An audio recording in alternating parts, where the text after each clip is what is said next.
remember we talked earlier in the year a little bit about desire, and obviously there's a lot of travelling in darts at the moment, and to get to things like winning majors, Premier Leagues, things like that, you need to be travelling an awful lot. And from what you were saying, you didn't seem to have the want necessarily to be in those positions. Is that something that you feel will change? Or I don't know really. I think the Premier League probably needs a little bit of a shake up, and I think obviously this season there's going to have to be some new faces in there. You know, the normal faces that fit in the game. You know, they're not playing well enough to be in there. It's just as simple as that, really. Not saying that I should be in over anyone, but you know, if I do well enough in this tournament, you know, maybe make a semi or a final or something, then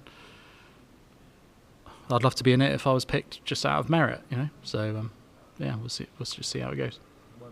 Cheers, mate. Disappointed myself, disappointed them, 60 grand here and there. But nah, look, at the end of the day, it was all about the win. But yeah, I was very frustrated. Oh, 60 grand. Nah, look, got the win, and that was the most important. I felt like I was a bit of the underdog in the game and leading up to it. But yeah, it would have been nice just to top it off with that double 12. What an egg. Yeah. I don't want to mention it again, but obviously one dart away. All right, go on then, mention it if you want, mate. You go right ahead. Anyway, we have Acroliba. Did it feel good when it left the hand? Yeah, mate, I felt like I was in a zone. Things were happening, and just all the talk, and obviously Christian Kist hit it, and I felt like he obviously didn't even know what was happening, what it meant. And then there was talk about it and all that, and when I was in the practice room for the last few days, and just going... all I was doing was chucking at 20s at one point, going, yeah, I can hit a 9-darter. Oh, just imagine that, just a free 60 grand in the pocket. Oh, yes, I can buy a Rolex for a change. Anyway, I have to stick to my sundial. You know, what is the time today? Anyway, yeah, it's a good 11:30, isn't it? Yeah. What does it mean to you to win on this stage, Joe? You know, you've had some battles here over the years, but a run here would be amazing for you, wouldn't it? It would, yeah. I've struggled this year on the hockey and off the hockey, so to find a performance like that, yeah, if I'm honest, I've got you guys to thank, because I don't think I'd have played like that if I hadn't read some of the nonsense that I read beforehand. Gerwen Price up next. What do you make of that as a tie? Can't wait. All the best. See you in the next round. Nice one. Joe, congratulations on the result. Over the last 4 or 5 years, we've seen your very best performances when you are angry like this. Is this something that you need just to fire yourself up in general? No, I'll tell you what, I'll interrupt you, Phil. So honestly, the media attention that Vessel's got, again, this is not a reflection on him. He's, he seems like a fantastic kid. You know, he's been caught up in a few things beforehand, but he's served his time, and he's held his hands up like a lot haven't. So I think the way I've been treated, probably with the media and things like that. I know obviously you guys have no control of the bookies. I've been shown no respect, so I won't be showing any respect to any of you guys tonight. I'm going to go home. Cheers. Luke, well done on the win.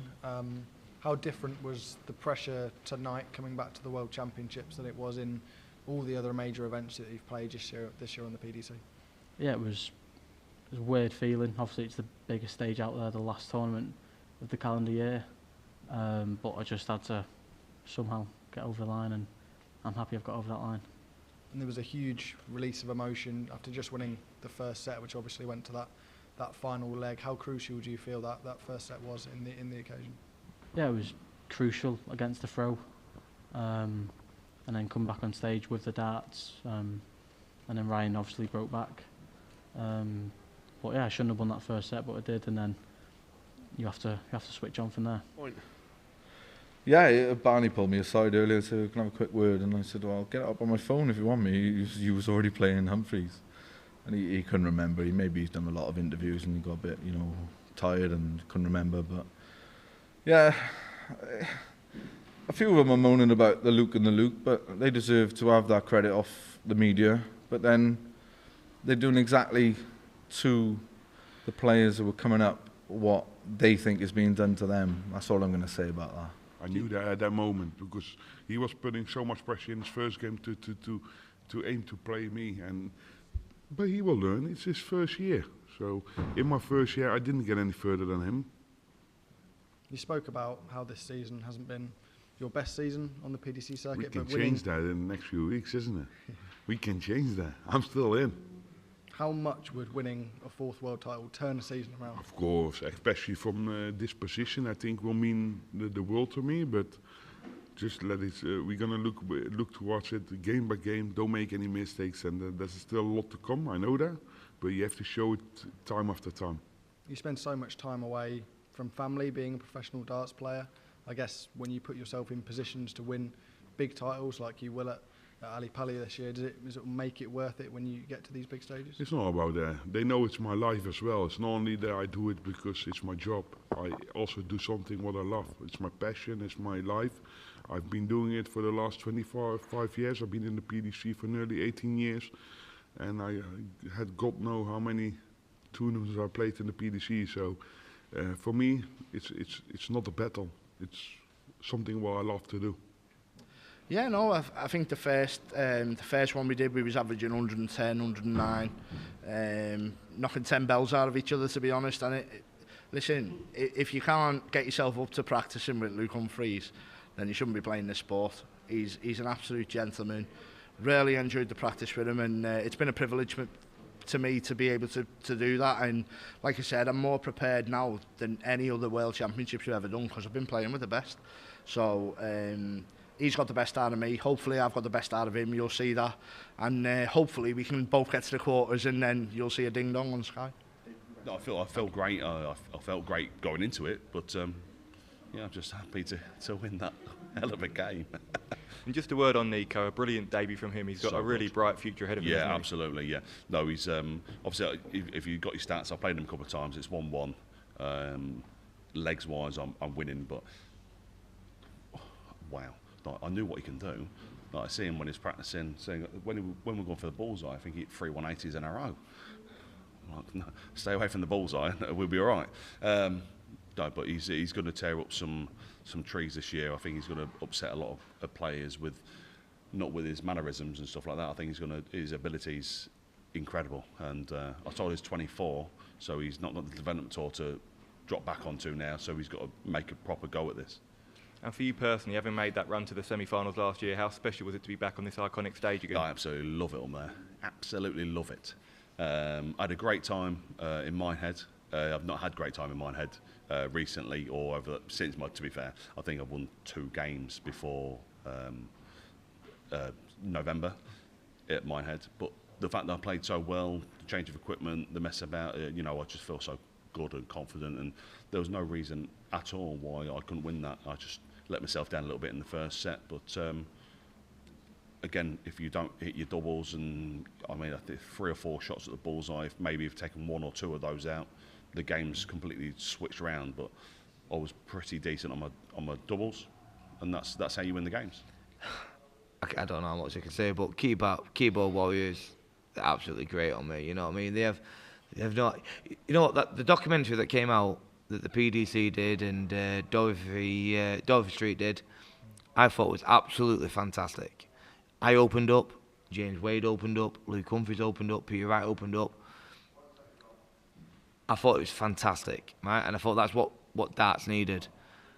And yet, because some sad person, you've got nothing better in their life, and because someone's played bad at darts, they give you abuse on social media.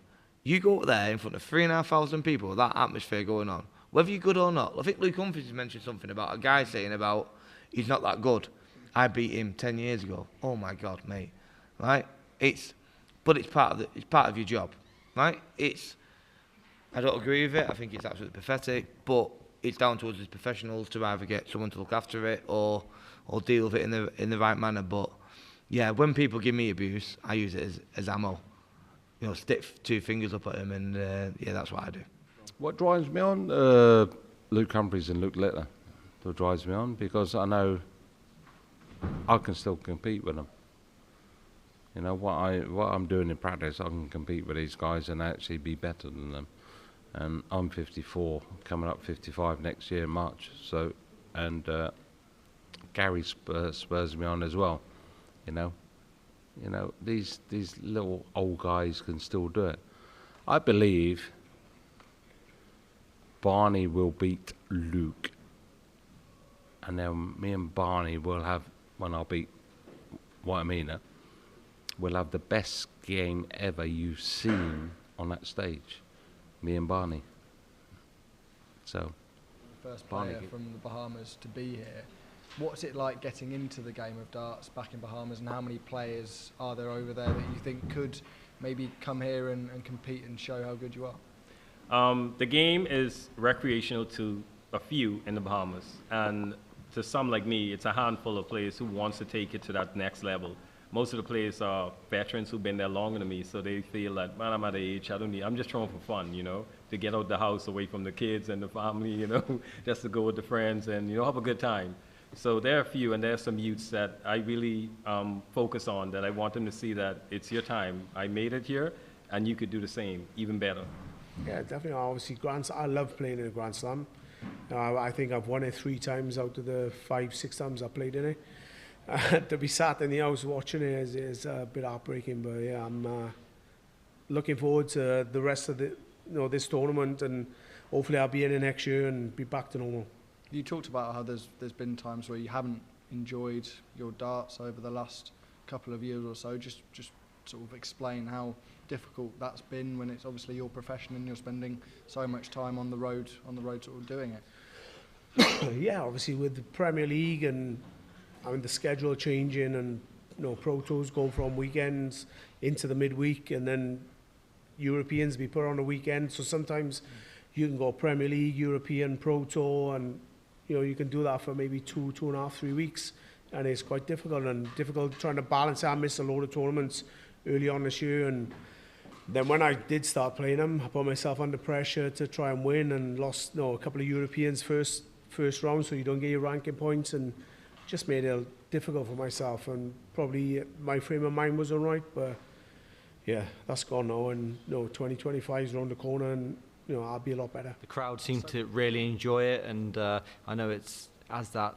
Leeds United aspect, but that's not the only reason I had it. I kind of love the song as well, and I think it's just great for the crowd to have a song that they know and they can sing back to, and take that little bit of inspiration from Nathan's walk on, and it's worked in my favour, and it's really nice. I feel like I enjoy walking out now, and before, with Cape by the Ocean, I didn't really care about it as much. I used to walk out and it didn't really have that special feeling for me, but now when I walk out I get that special feeling, and it makes you really look forward to it, and that's important for me. And obviously afterwards, I know I had that set in the first set where it wasn't at my best, but after that I felt like I grew into the game, and I didn't play too bad. It was just my doubles that were missing.